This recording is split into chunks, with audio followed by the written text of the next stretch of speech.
নমস্কার শ্রোতা বন্ধুরা, আমি স্বাগতা। এসো গল্প শোনাই চ্যানেলের আরও একটি নতুন পর্বে আপনাদের সবাইকে স্বাগত জানাই। আজ আপনারা শুনবেন তারাদাস বন্দ্যোপাধ্যায় রচিত তারানাথ তান্ত্রিকের একটি গল্প। যেহেতু লেখক গল্পটির কোনো নামকরণ করে যাননি, তাই আমি গল্পটির নাম দিয়েছি বিশ্বাসে মিলাই শক্তি। আজকের গল্প পাঠ শুরু করার আগে আপনাদের সকলের কাছে আমার বিনীত অনুরোধ, যদি আমার উপস্থাপনা ভালো লাগে তাহলে ভিডিওটি লাইক ও শেয়ার করে দেবেন। এছাড়াও বিভিন্ন স্বাদের বাংলা গল্প শোনার জন্য অবশ্যই এসো গল্প শোনাই চ্যানেলটি সাবস্ক্রাইব করে পাশের নোটিফিকেশন বেলটি প্রেস করে রাখবেন। এতে চ্যানেলে নতুন গল্প আপলোড হলেই আপনার ডিভাইসে তার নোটিফিকেশন পৌঁছে যাবে। আপনাদের ভালোবাসা ও সহযোগিতা আমার একান্ত কাম্য। শুরু করছি আজকের গল্প বিশ্বাসে মিলাই শক্তি। তারানাথ ভালো গল্প বলতে পারলেও খুব মিশুক লোক ছিল না। এক ধরনের ফুর্তিবাজ জমাট মানুষ থাকে, যারা চায়ের আড্ডায়, বেঞ্চিতে কিংবা বিয়ের বাসরে একেবারে দারুণ জমিয়ে তোলে। তারানাথ ঠিক তার উল্টো। লোক দেখলে সে গুটিয়ে যায়। বিশেষ করে নিজের কথা সে কিছুতেই বলতে চায় না। কিন্তু আমাদের সহানুভূতির ছোঁয়ায় তারানাথের বন্ধ মনের দরজা অনেকখানি খুলে গিয়েছিল। অবশ্য সেটা কেবল আমাদের কাছেই। ইদানিং হাত দেখানো বা কোষ্ঠী বিচারের খদ্দের প্রায় নেই বললেই চলে। বন্ধুও কেউ নেই। সারাদিন একাকিত্ব ভোগ করার পর মাঝে মাঝে বিকেলের দিকে আমরা হাজির হলে তারানাথের মুখ উজ্জ্বল হয়ে উঠত। মানুষটা গল্পের খনি। আমরা নানাভাবে খুঁচিয়ে তার কাছে গল্প আদায় করতাম। তার মতের বিরোধিতা করলে তারানাথ রেগে যেত। আমি আর কিশোরী গল্পের লোভে হঠাৎ তার কথার মাঝখানে হো হো করে হেসে উঠে বলতাম, বাহ, তা কখনো হয়? তারানাথ চটে গিয়ে বলতো, হয় না? এই শোনো তবে। একটা নতুন গল্প শুরু হয়ে যেত। সেদিন সকাল থেকেই টিপ টিপ বৃষ্টি হচ্ছে। জামা কাপড়, রুমাল, এমনকি মনের ভেতরটা অবধি ভিজে স্যাঁতস্যাঁতে হয়ে রয়েছে।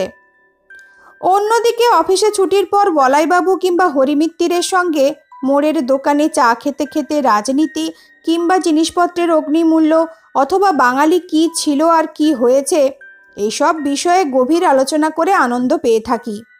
কিন্তু আজ আর সেসব ইচ্ছে করল না।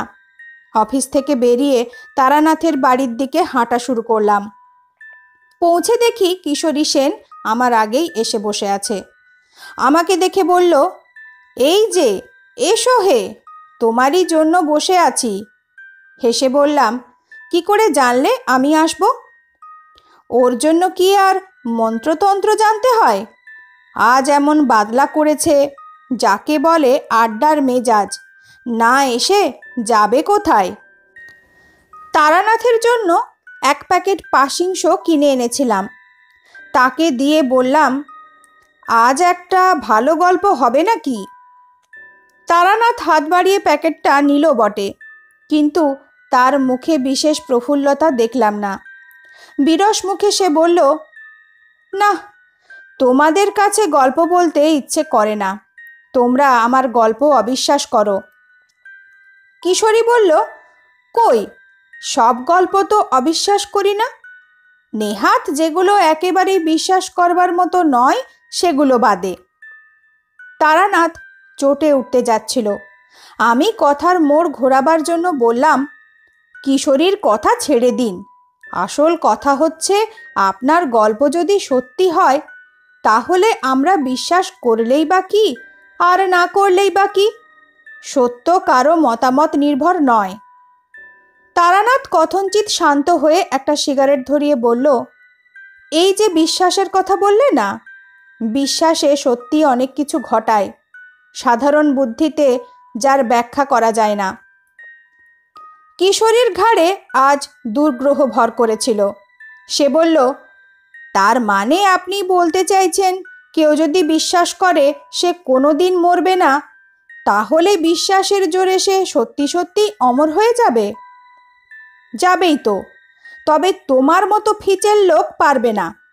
হিমালয়ে যেসব প্রাচীন যোগীরা শত শত বছর বেঁচে আছেন, তারা কি করে এত দীর্ঘকাল জীবিত আছেন বলে মনে করো? কেবলমাত্র ইচ্ছা শক্তির জোরে। মানুষের বিশ্বাস ইচ্ছা শক্তিরই একটা প্রকাশ। এমন সময় বাইরে আবার ঝমঝম করে বৃষ্টি নামলো। আলো কমে গিয়ে অন্ধকার মতো হয়ে এলো ভেতরে। বৃষ্টির বহর দেখে মনে হলো সহসা থামবার নয়। অবশ্য তাড়াতাড়ি মেশে ফিরেই বা কী লাভ? কিন্তু এখানে বসে থাকতে হলে গল্প চাই। বললাম, বিশ্বাসের শক্তি সম্বন্ধে একটা ভালো গল্প হোক তবে। তারানাথ বলল, আমার কাছে কোনো গল্প নেই, সব সত্যি ঘটনা। কিশোরী আবার কি বলতে যাচ্ছিল, তাকে থামিয়ে দিয়ে বললাম, এখন অন্তত ঘন্টা 2 আমরা আপনার অতিথি, বেরোবার উপায় নেই। আমাদের প্রার্থনা একটি গল্প, মানে সত্যি ঘটনা। সৎ গৃহস্বামী মাত্রেই অতিথির প্রার্থনা পূরণ করে থাকে। আপনার করা উচিত।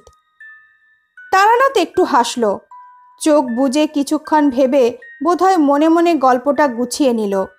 তারপর বলতে শুরু করলো। বছর 20 আগেকার কথা। এক শিষ্য বাড়ি থেকে সস্তায়ন করে ফিরছি। ট্রেন বদলাবার জন্য বসে আছি রানাঘাট স্টেশনে। ট্রেনের তখনও প্রায় ঘন্টাখানেক দেরি। কি করা যায়, একটা বেঞ্চিতে বসে আপন মনে সিগারেট খেয়ে সময় কাটাতে লাগলাম। দক্ষিণা এবং পুজো বাবদ পাওয়া জিনিসপত্র পোটলা করে পায়ের কাছে রাখা। এমন সময় একজন মধ্যবয়সী লোক এসে আমার কাছে দাঁড়িয়ে বলল, একটু আগুনটা দেবেন তো ভাই। বিশেষ খেয়াল না করেই পকেট থেকে দেশলাই বের করে তার হাতে দিলাম। প্রথম কাঠিটা নষ্ট করে দ্বিতীয় কাঠি দিয়ে লোকটা বিড়ি ধরিয়ে আমাকে দেশলাই ফেরত দিল। তখনও আমি তার দিকে তাকাইনি। দেশলাই পকেটে পুরে কি জানি কেন হঠাৎ লোকটার দিকে একবার চাইলাম। সে তখন পেছনে ফিরে প্ল্যাটফর্মের অন্য দিকে চলে যাচ্ছে। তাকিয়ে চমকে উঠলাম। তোমরা তো জানো আমার কতকগুলো বিশেষ ক্ষমতা আছে, যা দিয়ে আমি মানুষের আশু বিপদ বা ভাগ্য পরিবর্তনের কথা টের পাই। পেছনে থেকে তাকিয়ে আমি লোকটার শরীর ঘিরে একটা কালো ছায়া দেখতে পেলাম। যেন একটা কালো মসলিনের ঘেরাটোপের মধ্যে থেকে লোকটা চলাফেরা করছে। বুঝলাম মানুষটা ভয়ানক বিপদগ্রস্ত। পায়ের কাছ থেকে পোটলাটা হাতে নিয়ে আমি দ্রুত পায়ে তার পেছনে গিয়ে গেলাম। প্ল্যাটফর্মের একটা অপেক্ষাকৃত নির্জন জায়গায় দাঁড়িয়ে লোকটি অন্যমনস্কভাবে লাইনের ওপারে তাকিয়েছিল। আস্তে করে ডাকলাম, শুনছেন ভাই? ভদ্রলোক ভয়ানক চমকে উঠে আমার দিকে তাকালেন। দেখলাম বছর 40 বয়সের একজন মানুষ। উদ্বেগে ও চিন্তায় মুখ শুকিয়ে গিয়েছে। গালে 5-6 দিনের না কামানো খোঁচা খোঁচা দাড়ি, শার্টের একটা বোতাম ভুল ঘরে লাগানো। ভদ্রলোক বিস্মিত গলায় বললেন, আমাকে কিছু বলছেন কি? একটু বিপদে পড়লাম। কেন ডেকেছি তা ভদ্রলোককে কিভাবে বলা যায়? একজনকে তো আর হঠাৎ বলা যায় না, ও মশাই আপনার খুব বিপদ, কারণ আপনার চারিদিকে একটা কালো ছায়া যাচ্ছে। সময় নেবার জন্য বললাম, আপনার সঙ্গে কয়েকটা কথা ছিল, একটু এদিকে আসবেন? কিন্তু আপনাকে তো ঠিক, মানে, না, আপনি আমাকে চেনেন না। আসুন, ওই চায়ের দোকানটায় এক ভাঁড় চা খেতে খেতে গুছিয়ে বলছি। আমি যা বলতে চাই এক কথায় বলা সম্ভব নয়। যে কোনো কারণেই হোক এই সময়ে চায়ের স্টলে বিশেষ ভিড় ছিল না। ভদ্রলোককে একটা বেঞ্চিতে বসিয়ে 2 কাপ চায়ের অর্ডার দিলাম। ভদ্রলোক উসখুস করছিলেন। বললেন, কই, কি বলবেন বলছিলেন? কি ব্যাপার বলুন তো? কোনো ভূমিকা না করেই বললাম, আমি একটু আধটু জ্যোতিষ ইত্যাদি চর্চা করি। আপনি যখন আমার কাছে দেশলাই চাইলেন, আমার হঠাৎ কেন যেন মনে হলো আপনার খুব বিপদ। সত্যি কি তাই? আমাকে খুলে বললে আমি হয়তো আপনার কাজে লাগতে পারি। আমার বিশেষ ক্ষমতার কথাটা আর বললাম না। প্রথমেই সে কথা বললে আমাকে হয় পাগল নয়তো ঠক মনে করবে। ভদ্রলোক একটু সন্দিগ্ধ চোখে আমার দিকে তাকিয়ে আছেন। এবার ভালো করে দেখে বুঝলাম মানুষটা বেশ বুদ্ধিমান, কিন্তু সাম্প্রতিক দুঃসময় এবং উদ্বেগ তার মুখের স্বাভাবিক ঔজ্জ্বল্যের ওপর ছায়া ফেলেছে। আজকাল সময় খারাপ, নানা রকম ধান্দাবাজ লোক চারদিকে ঘুরছে। এমন অবস্থায় আমাকে হঠাৎ বিশ্বাস করতে না পারাই সম্ভব। কিন্তু মনের যে জোর থাকলে লোকে কোনো কিছুকে দৃঢ়ভাবে অস্বীকার করতে পারে, বর্তমানে সে মনের জোর তার নেই। অসহায়ভাবে ভদ্রলোক আমার দিকে চেয়ে বসে রইলেন। হেসে বললাম, ভয় নেই, আমি ঠকজোচ্চোর নই। আমার একটা বিশেষ ধরনের ক্ষমতা আছে। তা দিয়ে আমি অনেক কিছু আগে থেকে বুঝতে পারি। আমার গুরুর আদেশ ছিল কারো বিপদ বুঝতে পারলে এগিয়ে গিয়ে সাহায্য করা। তাই আপনাকে দেখে। ভদ্রলোক সামান্য কাঁপা কাঁপা গলায় বললেন, কি ধরনের বিশেষ ক্ষমতা? বললাম, এই যেমন ধরুন, আপনাকে দেখে বুঝতে পারছি আপনার জন্ম চৈত্র মাসে 7 থেকে 10 তারিখের মধ্যে। আপনার নামের আদ্যক্ষর ক। গত 3-4 দিনের মধ্যে আপনি বেশ বড় রকমের একটা অগ্নিভয় থেকে রক্ষা পেয়েছেন। আর ভদ্রলোকের চোখ বিস্ফারিত হয়ে উঠেছিল। বললেন, আর কি বলবো? দুর্বল স্বরে ভদ্রলোক বললেন, বলুন।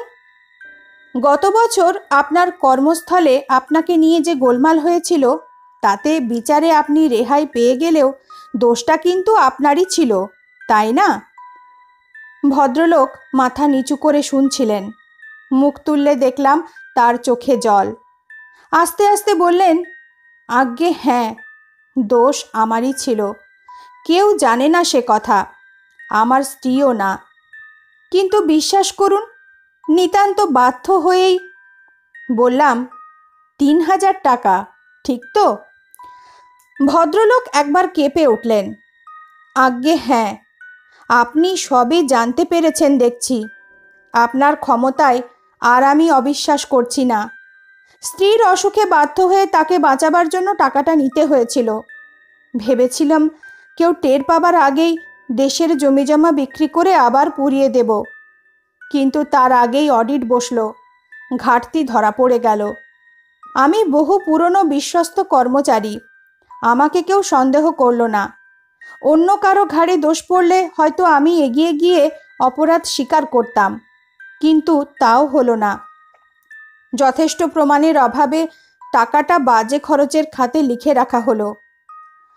তারপর ভদ্রলোক আমার দিকে পূর্ণ দৃষ্টিতে তাকিয়ে বললেন, ওহ, আপনার কাছে সব স্বীকার করে যেন বাঁচলাম।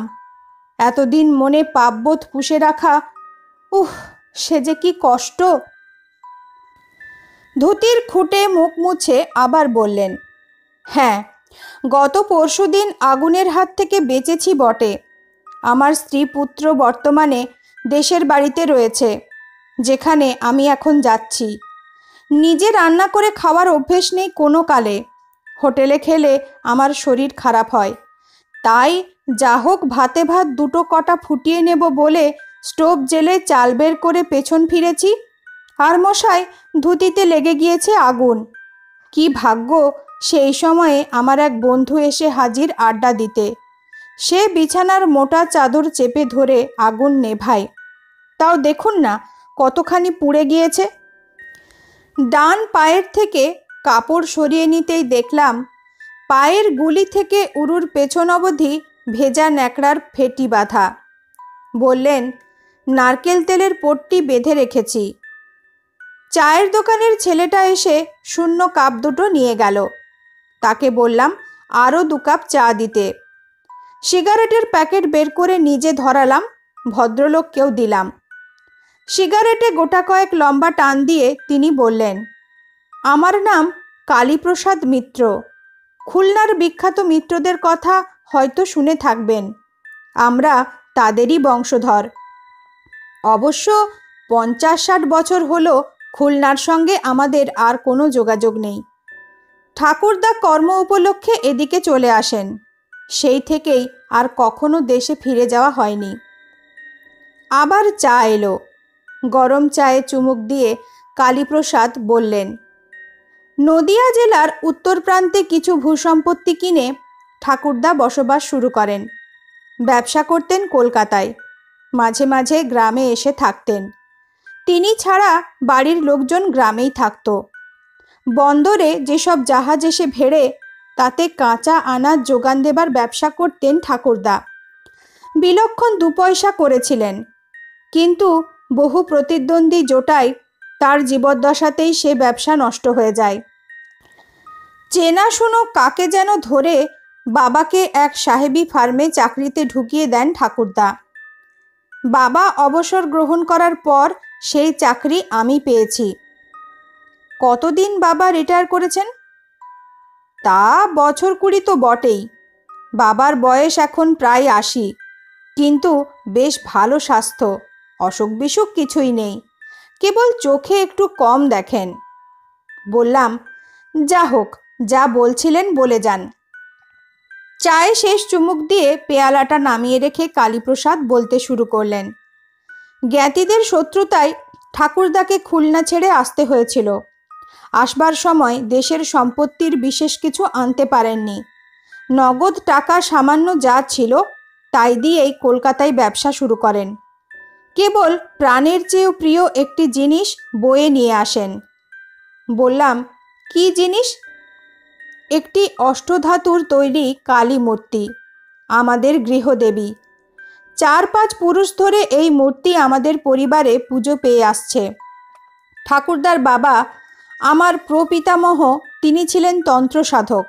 আজীবন সাধনা করে তন্ত্রের বিভিন্ন শাখায় সিদ্ধিলাভ করেছিলেন বলে শোনা যায়। তার জীবনের শেষ দিকে একবার গ্রহ নক্ষত্রের কি এক বিচিত্র সংস্থান এবং অমাবস্যা একসঙ্গে পড়ে। তেমন যোগ নাকি 100 বছরেও একটা আসে না। সেই বিশেষ অমাবস্যার রাত্রিরে আমার প্রপিতামহ সারা রাত জেগে তন্ত্রের এক গূঢ় প্রক্রিয়া সাধন করেন। শেষ রাত্রে হোমকুণ্ডে পূর্ণাহুতি দিয়ে একটা গোল লোহার কৌটোয় পূজার উপচার থেকে কি একটা জিনিস পুরে কৌটোটা প্রপিতামহীর হাতে দিয়ে বলেন, এই নাও, রাখো, এ যা করে দিয়ে গেলাম, আমাদের বংশে আর হঠাৎ কারো কোনো বিপদ হবে না। সত্যিই তারপর থেকে আজ পর্যন্ত এই কৌটোটা আমাদের সব আপদে বিপদে রক্ষা করে এসেছে। কারো অসুখ বিসুখ হলে এই মা কালীর কৌটো তার মাথায় বুকে ঠেকিয়ে দিলে সে ভালো হয়ে ওঠে।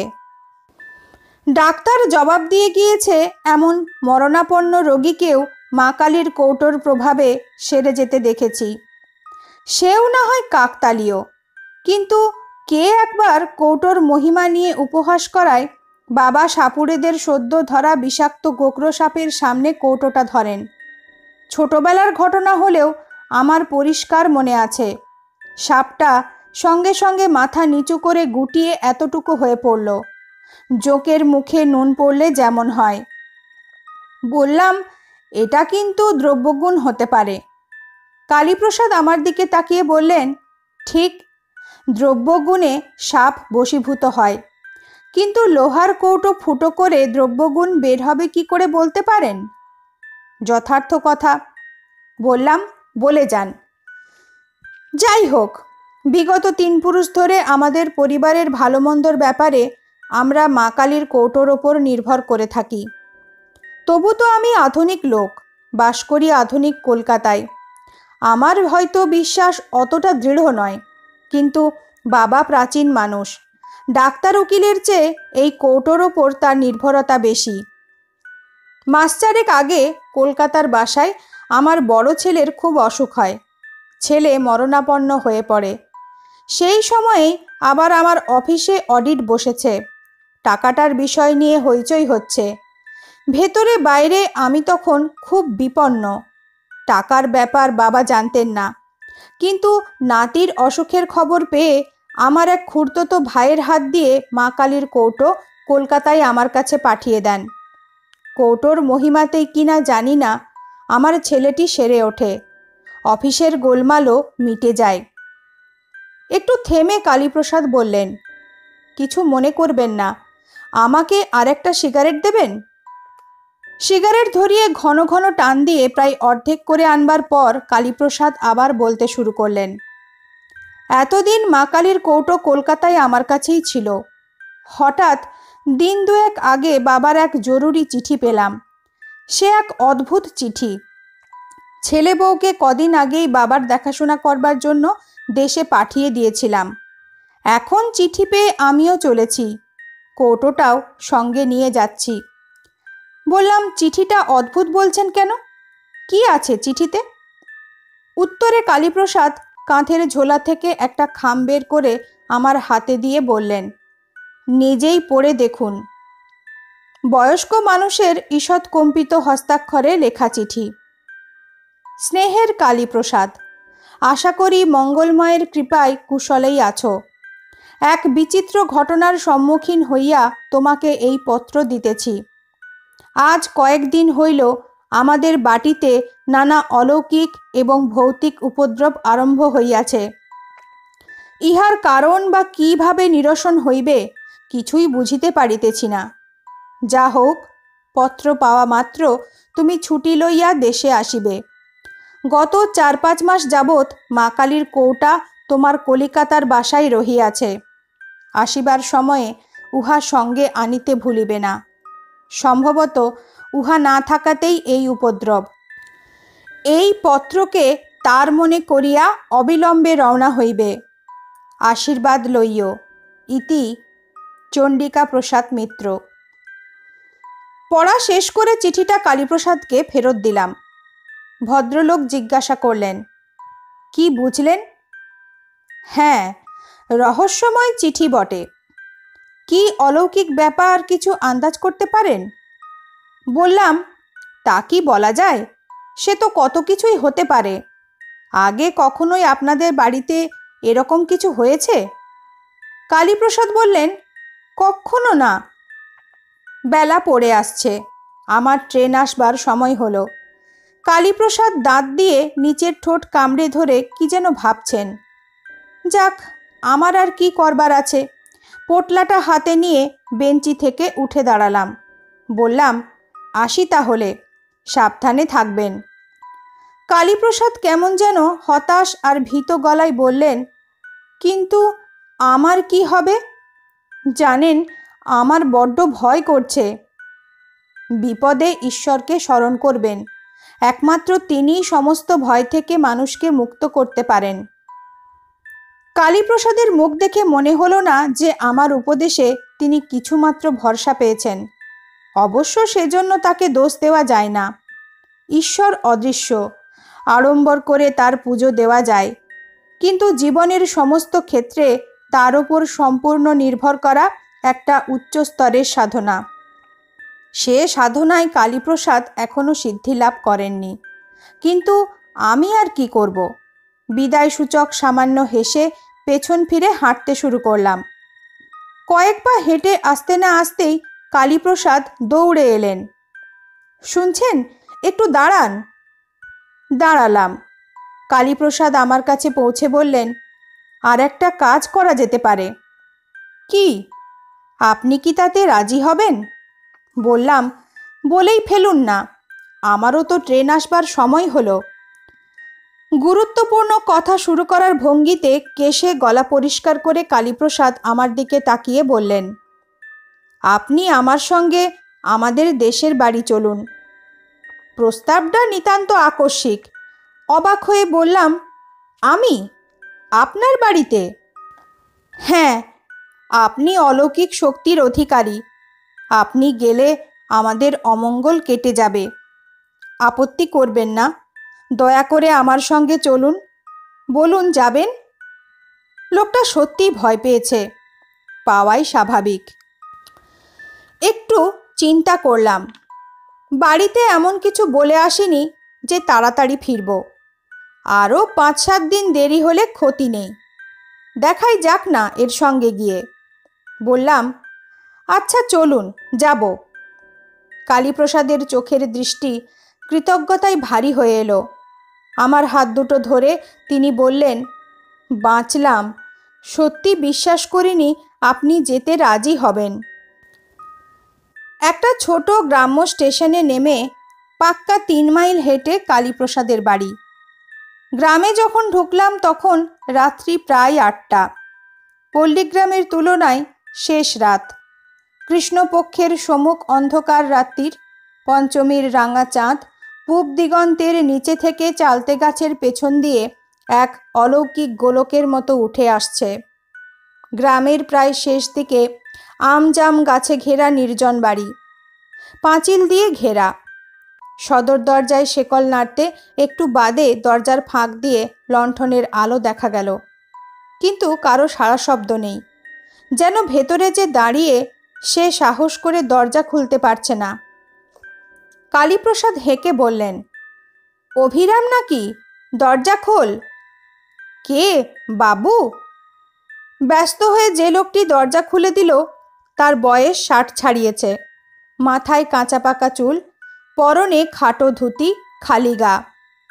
তার সরল মুখে বিশ্বস্ততার ছাপ। কালীপ্রসাদ বললেন, ঠাকুরমশাই, এ হচ্ছে অভিরাম। পুরনো লোক, আমাদের কোলে করেছে ছোটবেলায়। দরজা খুলছিলি না কেন রে? অভিরামের সরল মুখে ভয়ের চিহ্ন ফুটে উঠল। সে বলল, বাবু, বাড়িতে যা কাণ্ড, দরজা হঠাৎ খুলতে সাহস হয় না। কেন, কি হচ্ছে বাড়িতে? এর উত্তর অভিরামের দিতে হলো না। আমাদের পেছনে আমবাগানে অন্ধকারের মধ্যে গাছের পাতার সরসর শব্দ উঠল, যেন গাছের একটা ডাল ধরে কেউ খুব জোরে ঝাঁকাচ্ছে। আমরা দুজন অবাক হয়ে সেদিকে ফিরে তাকাতেই অভিরাম বলল, ওই আবার শুরু হলো, দেখছেন তো, নানান উপদ্রব। সত্যি, কিসে নাড়াচ্ছে অত মোটা ডালটাকে? মানুষের পক্ষে সম্ভব নয়। তাহলে সাঁই করে কি একটা জিনিস গাছের ওপর থেকে আমাদের দিকে ছুটে এলো। সহজাত সংস্কারের বশে কালীপ্রসাদ কোমর থেকে শরীর সামনের দিকে ঝুঁকিয়ে ফেলেছিলেন। জিনিসটা ঠক করে পাঁচিলে লেগে মাটিতে পড়ে গেল। নইলে এই আঘাতেই কালীপ্রসাদের পঞ্চত্ব প্রাপ্তি ঘটত। লণ্ঠনের ম্লান ঘোলাটে আলোয় দেখলাম মাটিতে পড়ে আছে একটা 10.5 ওজনের পাথরের টুকরো। বললাম, আপনারা দুজনে ভেতরে চলে যান, বাড়িতে টর্চ আছে? আজ্ঞে না। কেন? আমি একবার ওই গাছটার কাছে যাব। দাও হে অভিরাম, তোমার লণ্ঠনটাই দাও। কালীপ্রসাদ বিচলিত হয়ে বললেন, না না, একা যাবেন না। দেখলেন তো, আমার কিছু হবে না, আপনি ভেতরে যান। আমি জানতাম মধুসুন্দরী দেবীর কৃপায় কোনো নিম্ন শ্রেণীর প্রেত আমার কোনো ক্ষতি করতে পারবে না। পাথরটা কালীপ্রসাদকে লক্ষ্য করেই নিক্ষিপ্ত হয়েছিল, আমাকে নয়। লণ্ঠন হাতে বাগানের মধ্যে গিয়ে দাঁড়ালাম। চারদিক নিঝুম, কোথাও গাছের একটি পাতা অবধি নড়ছে না। মনে হলো সামনের মোটা গুড়িওয়ালা আম গাছটার ওপর থেকে পাথরটা ছুটে গিয়েছিল। লণ্ঠনটা তুলে ধরে ওপর দিকে দেখবার চেষ্টা করলাম, কিছু দেখা গেল না। কিন্তু আমার মনের মধ্যে একটা আশ্চর্য অনুভূতি হলো। মনের একেবারে গভীরে হঠাৎ যেন কে একটা কল বিগড়ে দিল। আমার হাত পা অবশ হয়ে আসছে, সজ্ঞান চৈতন্য নিভে আসতে চাইছে তেলহীন প্রদীপের মতো। আর আমি যেন এক পাও হাঁটতে পারবো না। সমস্ত দেহে মনে কি অস্বস্তি, সে ভাষায় বোঝানো যাবে না। নিজের ক্ষমতার ওপর অগাধ বিশ্বাস নিয়ে একা এখানে এসেছিলাম। এবার আমার অকস্মাৎ ভয় করতে লাগলো। মৃত্যু ভয় নয়, যে কোনো কারণেই হোক সে ভয় আমার কোনো দিনই নেই। কোনো অজানা শক্তির মুখোমুখি হতে গেলে যে ভয় হয় সেরকম। বিশ্রী একটা গন্ধে ভরে গিয়েছে চারদিকে। প্রতি নিঃশ্বাসে গন্ধ একেবারে ফুসফুসের ভেতর অবধি চলে গিয়ে যেন শরীরকে অপবিত্র করে দিচ্ছে। মনকে স্থির করে আমি মধুসুন্দরী দেবীর ধ্যান মন্ত্র আবৃত্তি করতে লাগলাম। প্রায় সঙ্গে সঙ্গেই পরিবেশ থেকে দুর্গন্ধ দূর হয়ে গেল। মনের বল ফিরে পেলাম। দরজা খোলাই ছিল। ভেতরে ঢুকে দেখি উঠোনের ওপারে বারান্দায় বাড়ির সবাই জড়ো হয়ে শঙ্কিত চোখে তাকিয়ে আছে। আমি ঢুকতেই কালীপ্রসাদ বললেন, এই যে ঠাকুরমশাই, ওহ, আমরা যা ভয় পেয়ে গিয়েছিলাম। কালীপ্রসাদের কাঁধে হাতের ভার রেখে যিনি দাঁড়িয়ে আছেন, আন্দাজে বুঝলাম তিনি চণ্ডিকা প্রসাদ। ফর্সা মানুষ, দীর্ঘদেহী, দেখে বোঝা যায় এককালে খুবই সুপুরুষ ছিলেন। অগোছালো ধরনের ধুতি পরা। বারান্দায় উঠে লণ্ঠনটা নামিয়ে রাখলাম। চণ্ডিকা প্রসাদ এগিয়ে এসে বললেন, কালী আমাকে এতক্ষণ আপনার কথা বলছিল, আপনি যে কষ্ট করে এসেছেন। বললাম, ও কথা বলবেন না, আপনি আমার বাবার বয়সী। চণ্ডিকা প্রসাদ আমার হাত দুটো ধরে বললেন, তাতে কি, আপনি বর্ণশ্রেষ্ঠ সাধক মানুষ, আপনি এসেছেন, এবার আমার বাড়ির অমঙ্গল কেটে যাবে। কঠিন রোগীর বাড়ি বিলেত ফেরত ডাক্তার গেলে বাড়ির লোকে যেমন বলে, আমার যা সাধ্য আমি করব মিত্রমশাই, নইলে আমি আসতাম না। আমাদের বাড়িতে কেন এমন হচ্ছে কিছু বুঝতে পারছেন ঠাকুরমশাই? কিছু কিছু বুঝতে পেরেছি বই কি। পিতা পুত্র দুজনেই বলে উঠলেন, কি কি বুঝেছেন? এখন না, আগে আপনাদের কথা শুনে নি, তারপর বলবো। চণ্ডিকা প্রসাদ ব্যস্ত হয়ে গেলেন। হ্যাঁ হ্যাঁ, চলুন, হাত মুখ ধুয়ে বসে সব শুনবেন। ওরে ও অভিরাম, ঠাকুরমশাইকে জল দে। দক্ষিণ দিকে বড় বড় জানালাওয়ালা একটা ঘরে আমার থাকবার ব্যবস্থা হয়েছিল। একটু সুস্থ হয়ে সেখানে বসে চণ্ডিকা প্রসাদের বিবরণ শুনলাম। চণ্ডিকা প্রসাদ বললেন, আমার জীবনে কখনো এমন অভিজ্ঞতা হয়নি ঠাকুরমশাই। দিন 15-20 আগে এক রাত্রিরে শুরু। খেতে বসেছি সবে, রাত 10টা কি 10:30 হবে। হঠাৎ বাইরে শোঁ শোঁ আওয়াজ করে একটা ঘূর্ণি হাওয়া মতো উঠল। আমরা অবাক, ঝড় বৃষ্টির সময় নয়, আকাশে মেঘ নেই, এমন বাতাস উঠল কোত্থেকে? সেই বাতাসের দাপটেই রাজ্যের ধুলোবালি এসে আমার ভাতে পড়ল। মনটা যেন কেমন হয়ে গেল। আমরা সেকেলে মানুষ, লক্ষণ অলক্ষণ মানি। আর না খেয়ে উঠে পড়লাম। সারা রাত ভালো ঘুম হলো না। বিছানায় এপাশ ওপাশ করতে করতে রাত শেষ হয়ে গেল। সকালে উঠে গাড়ু হাতে বাগানে যাচ্ছি, দেখি সদর দরজার কাছে দুটো মরা পাখি পড়ে আছে। প্রথমে ভাবলাম গত রাত্রিতে যে বাতাস উঠেছিল তারই ঝাপটাই বোধহয় মারা পড়েছে। ভালো করে লক্ষ্য করে দেখি তা নয়, কে যেন পাখি দুটোর ঘাড় মুচড়ে ঘুরিয়ে দিয়েছে। ঝড়ে তেমন হতে পারে না। বাড়ির সবাই দেখলে ভয় পাবে বলে হাতে করে মরা পাখি দুটোকে ঝুলিয়ে নিয়ে গিয়ে দূরে ফেলে দিলাম। একটু দম নিয়ে চণ্ডিকা প্রসাদ বললেন, এই শুরু হলো। মাঝে মাঝেই উল্টোপাল্টা বাতাস দেয়, বাড়ির জিনিসপত্র হুড়মুড় করে পড়ে যায়। অদ্ভুত গোঙানির শব্দ শোনা যায় বাড়ির চারপাশে। এসব কিন্তু আমার বাড়ির এবং চারদিকের কিছুটা জায়গায় ঘটে। পরে গ্রামের মধ্যে জিজ্ঞেস করে দেখেছি, তারা ঝড় বাতাস কিছুই টের পায়নি। কেন এমন হচ্ছে কিছুই বুঝতে পারছি না। আপনি কি বলেন ঠাকুরমশাই? চণ্ডিকা প্রসাদের দিকে তাকিয়ে বললাম, আপনার বাড়িতে কোনো প্রেতের উপদ্রব হচ্ছে না। অন্তত যে অর্থে আমরা প্রেত কথাটা ব্যবহার করি সে অর্থে নয়। ভদ্রলোক অবাক হয়ে বললেন, তাহলে? ব্যাপারটা আপনাকে বোঝানো একটু কঠিন হবে। আমাদের এই মানুষের জগতের মতোই আরও বহু জীবলোক আমাদের চারদিকে সর্বদাই বর্তমান। তারা ঠিক ভূত বা প্রেত নয়, তারাও এক ধরনের জীব, হয়তো মানুষের চেয়ে অন্যরকম। তাদের মন, চিন্তা, আচার ব্যবহার সবই মানুষের থেকে আলাদা। আমাদের বিচারে হয়তো অমানসিক। সে জগতের সমস্ত পদার্থই আমাদের কাছে অদৃশ্য ও অস্পর্শযোগ্য।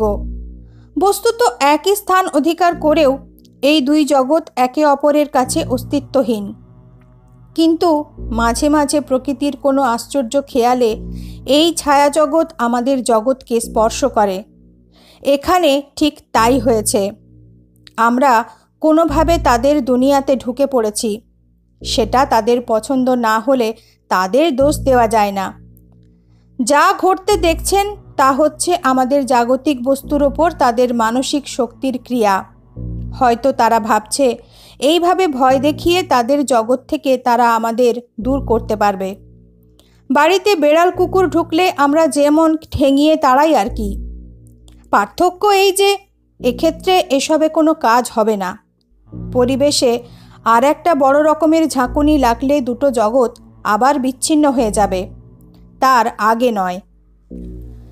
আমি থামতে চণ্ডিকা প্রসাদ কিছুক্ষণ স্তব্ধ হয়ে বসে রইলেন। তারপর বললেন, এসব আপনি জানলেন কি করে? খুলে বললে বিস্তর কথা বলতে হয়, ইচ্ছে করছিল না। সংক্ষেপে বললাম, আমি জানতে পারি। ওই ঝাঁকানি না কি বললেন, সেটা কি করে দেওয়া যায়? সেটা আপনা আপনিই হয়ে যেতে পারে, যেমন করে শুরু হয়েছিল। সস্তয়ন বা স্থানশুদ্ধি গোছের একটা হোমও করতে পারে। কিন্তু আপনাকে সত্য কথা বলে রাখা ভালো, এই ধরনের উপদ্রবের কথা গুরুদেবের কাছে শুনেছি মাত্র, নিজে দেখছি এই প্রথম। এ বিষয়ে আমার বিশেষ কোনো অভিজ্ঞতা নেই। আমার হোমে কতদূর কাজ হবে জানি না। চণ্ডিকা প্রসাদ কি ভাবলেন, তারপর বললেন, তা হোক, আপনি হোমের আয়োজন করুন। আর একটা কথা যদি কিছু মনে না করেন। না, বলুন আপনি। একটু ইতস্তত করে চণ্ডিকা প্রসাদ বললেন, আপনার ওপরে যদিও সব কিছু ছেড়ে দিচ্ছি, তবু আমার নিজস্ব বিশ্বাসের জন্য কিছু যদি ক্রিয়াকলাপ করি তাহলে আপত্তি হবে না তো? হেসে বললাম, না, আমার কি আপত্তি, করুন আপনার যা ইচ্ছে। চণ্ডিকা প্রসাদ ছেলের দিকে তাকিয়ে বললেন, কালী, কৌটোটা এনেছিস তো? হ্যাঁ বাবা, এনে দেব? নিয়ে আয়। কালীপ্রসাদ উঠে পাশের ঘর থেকে কালীর কৌটো এনে বাবার হাতে দিলেন। সেটা নিয়ে চণ্ডিকা প্রসাদ আমার দিকে তাকিয়ে বললেন, এটার কথা শুনেছেন বোধহয়? বললাম, হ্যাঁ, কালীবাবু আস্তে আস্তে আমাকে বলেছেন। তাহলে তো আপনি সবই জানেন। এই কৌটোর ওপর আমাদের সবার মনে একটা গভীর বিশ্বাস আছে আর কি।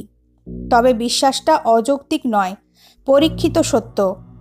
গ্রামে বসন্তের মড়ক লেগে হাহাকার পড়ে গিয়েছিল। এই কৌটো হাতে মা কালীর নাম করতে করতে বাড়ির চারদিক ঘুরে গণ্ডি কেটে দিয়েছিলাম। অর্ধেক গ্রাম সাফ হয়ে গিয়েছিল, কিন্তু আমাদের বাড়িতে অসুখ ঢোকেনি। আজও তাই করব ভাবছি। কৌটো নিয়ে বাড়ির চারধারে গণ্ডি কেটে দেব। আসবেন আমার সঙ্গে? কালী, তুইও আয়। বৃদ্ধকে একা ছাড়তে ইচ্ছে করল না। বললাম, চলুন, যাব। বাইরে যাবার জন্য সবে উঠে দাঁড়িয়েছি, হঠাৎ বাড়ির ভেতরে হুড়মুড় করে বিকট শব্দ হলো, ধাতব কিছু পড়ে যাওয়ার আওয়াজ। চণ্ডিকা প্রসাদ বললেন, ওই শুরু হলো আবার, চলুন দেখি।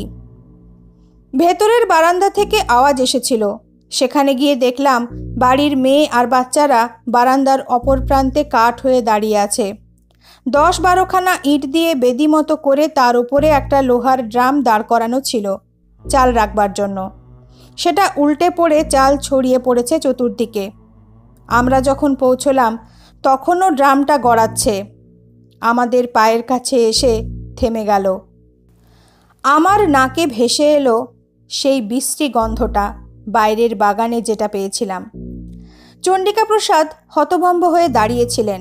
তাকে বললাম, যা করবার করে ফেলুন, আর রাত করবেন না। সদর দরজা দিয়ে আমরা বাইরে এলাম, সঙ্গে কালীপ্রসাদ আর লণ্ঠন নিয়ে অভিরাম। চাঁদ ঢাকা পড়েছে গাছের পাতার আড়ালে। মাটিতে ম্লান জ্যোৎস্না আর ছায়ার খেলা। ঝোপে ঝাড়ে জোনাকি জ্বলছে, বাতাস নেই কোনো দিকে, কেমন একটা থমথমে আবহাওয়া।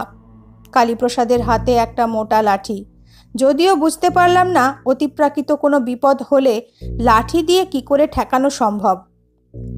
চণ্ডিকা প্রসাদের হাতে মা কালীর কৌটো, মুখে বিড়বিড় করে কি মন্ত্র পড়তে পড়তে চলেছেন। ক্রমে আমরা বাড়ির পেছন দিকে এসে হাজির হলাম। এদিকটায় জঙ্গল খুব বেশি, আশাওড়া আর কুচকাটার ঝোপে ভর্তি। সাবধানে কাপড় বাঁচিয়ে চলেছি, আর কয়েক পা হাঁটলেই আমরা একটা বাঁক ফিরে বাড়ির পূব দিকের সীমানায় পৌঁছব। সেখানে ঝোপঝাড় অপেক্ষাকৃত কম। এমন সময় আমার মনের ভেতর সেই পরিচিত বিপদের ঘণ্টাটা বেজে উঠল। বুঝতে পারলাম এখনই একটা কিছু ঘটবে। প্রায় সঙ্গে সঙ্গেই ডান দিকের একটা ঘন ঝোপের মধ্যে খড়খড় করে কি নড়ল।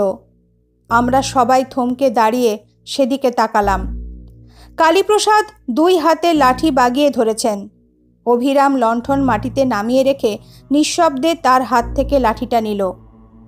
পর মুহূর্তেই ঝোপের মধ্যে থেকে কালো মতো বেশ বড়সড় কুকুরের আকারের কি একটা জীব বেরিয়ে এসে ক্রুদ্ধ গর্জন করে চণ্ডিকা প্রসাদের দিকে ছুটে গেল। কালীপ্রসাদ ভয়ে চিৎকার করে উঠল। আমি বলে উঠলাম, সামলে! জন্তুটা চণ্ডিকা প্রসাদের পায়ে দাঁত বসিয়ে গেল। অস্ফুট আর্তনাদ করে সরে গেলেন তিনি। প্রায় সঙ্গে সঙ্গেই অভিরাম সবলে লাঠি দিয়ে আঘাত করল প্রাণীটার মাথায়। শূন্য মাটির হাঁড়ি ফেটে যাবার মতো ফটাস করে শব্দ হলো। নিঃশব্দে জন্তুটা কাত হয়ে পড়ে গেল একপাশে। বলতে এত সময় লাগলেও ঘটতে লেগেছিল কয়েক মুহূর্ত মাত্র। কালীপ্রসাদ লণ্ঠন নিয়ে ঝুঁকে পড়ে বললেন, এ তো শেয়াল, মরে গেছে। মরা জ্যোৎস্না আর লণ্ঠনের আলো মিলিয়ে কেমন একটা আলো আধারি মতো হয়েছে।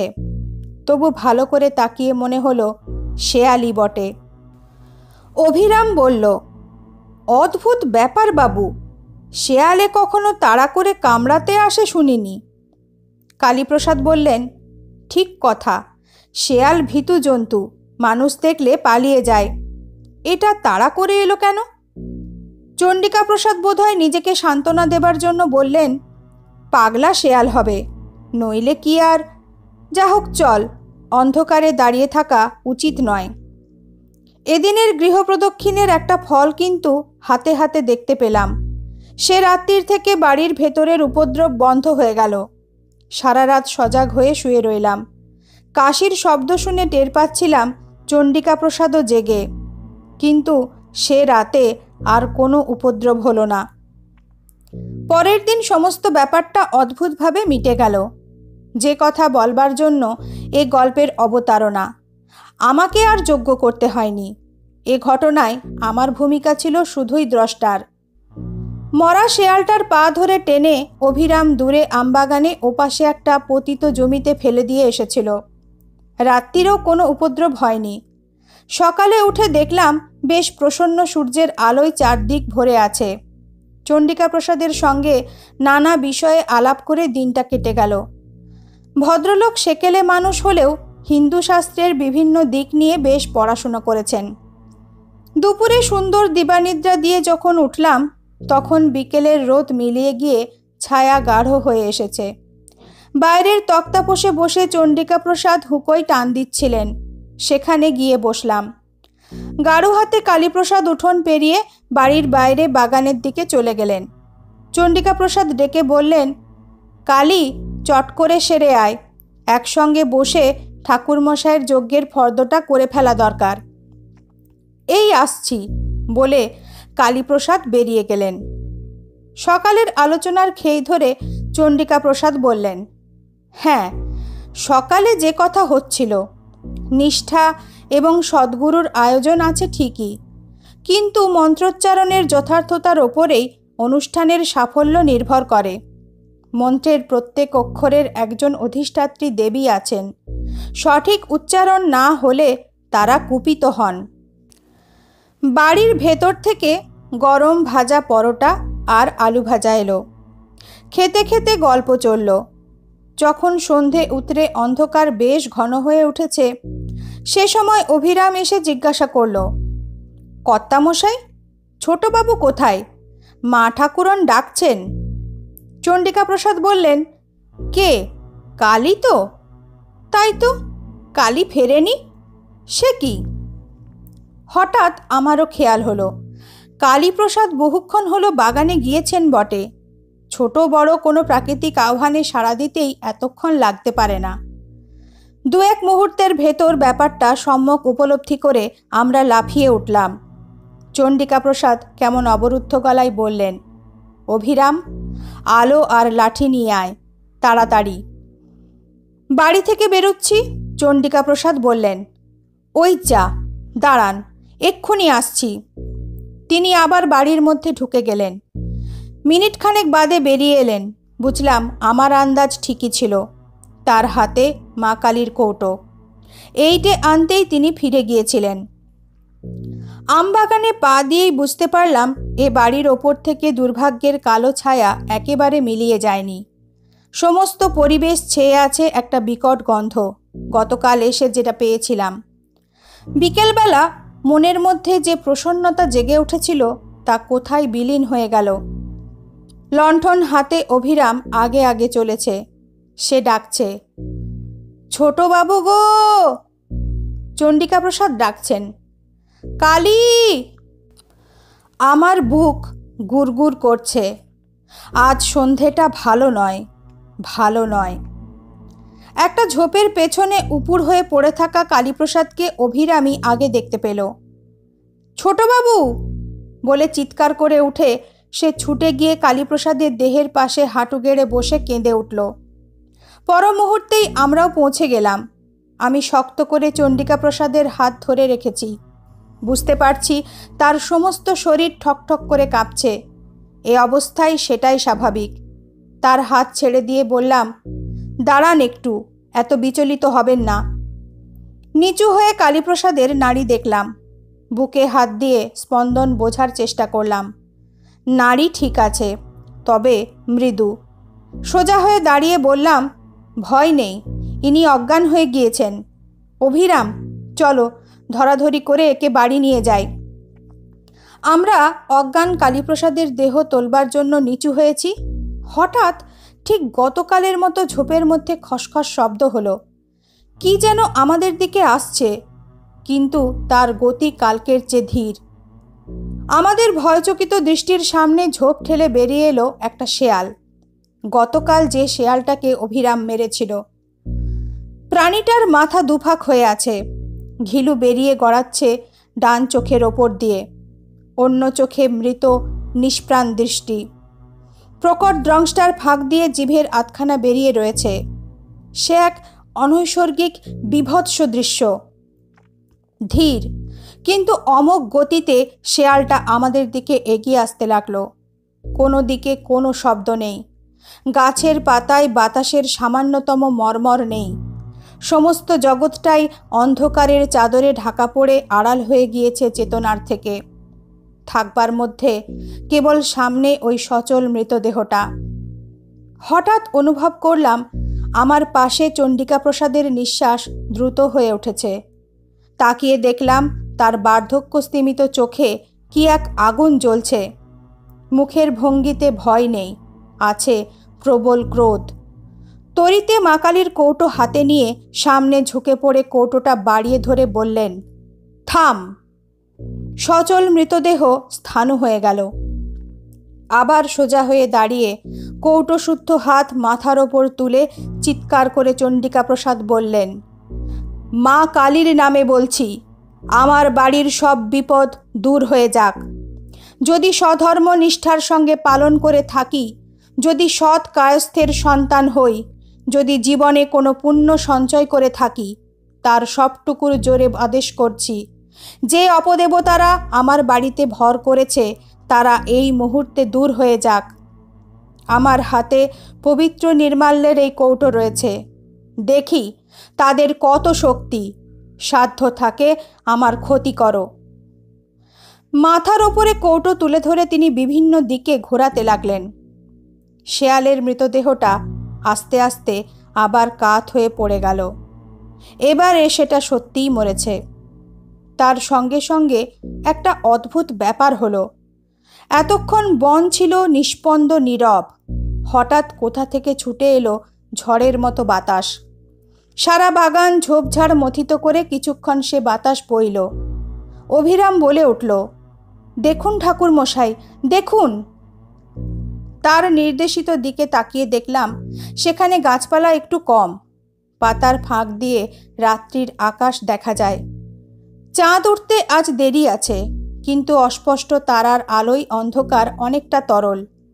বাতাসের ঘূর্ণির সঙ্গে পাক খেয়ে একটা জমাট অন্ধকারের স্তম্ভ আকাশে অনেকখানি ঠেলে উঠেছে। অন্ধকারের উপাদানে তৈরি অমানুষী এক আকৃতি। পরিচিত কিছুর সঙ্গে তার কোনো মিল নেই।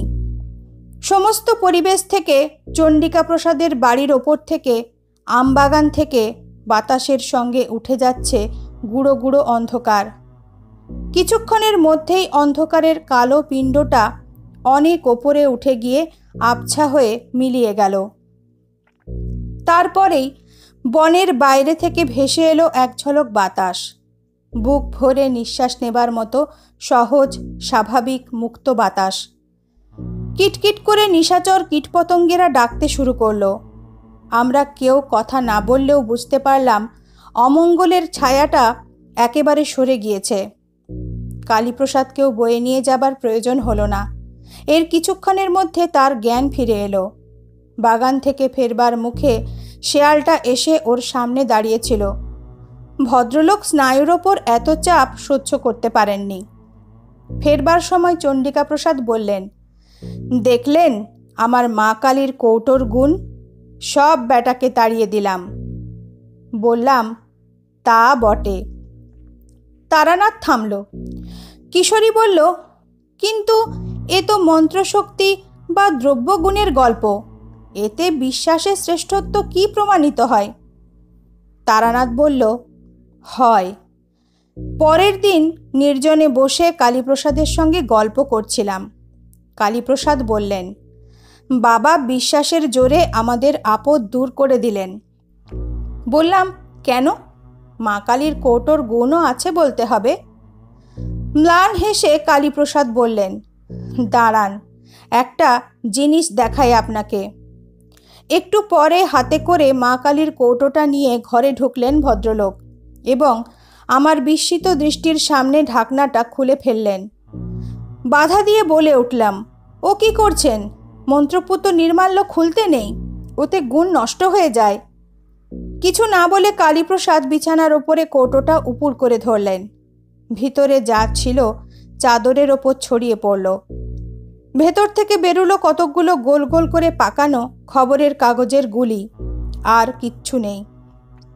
অবাক হয়ে বললাম, এ কি, নির্মাল্য কই?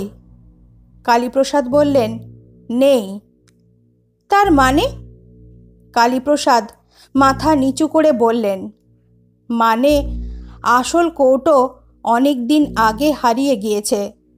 এটা নকল।